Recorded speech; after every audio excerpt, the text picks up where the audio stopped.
बिस्मिल्लाहिर्रहमानिर्रहीम। मकलात हिकमत हज़रत अबू अनीस मोहम्मद बरकत अली लुधियानवी कुद्दस अज़ीज़। मकाला नंबर 504 में आप फरमाते हैं, जब तुम फर्श पे अल्लाह का जिक्र करते हो तो समझो अल्लाह अर्श पे तुम्हारा जिक्र कर रहा है। तुम बंदों में उसका जिक्र करते हो, वो फरिश्तों में तुम्हारा जिक्र करता है।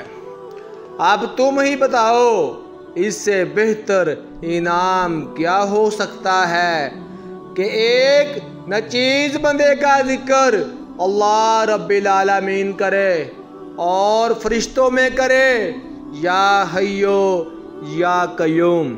अल्लाहुम्मा सल्ली अला सय्यदना मुहम्मदिन व आलिहि व इतरातिहि बिअदादि कुल्ली मालूमिन लाका अस्तगफिरुल्लाह अल्लज़ी ला इलाहा इल्ला हु वल हय्युल कय्यूम व अतूबु अलैहि या हय्यो या कय्यूम या हय्यो या कय्यूम।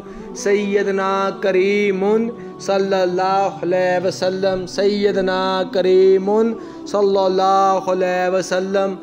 कैंप दारुल हसान शरीफ जिंदाबाद जिंदाबाद।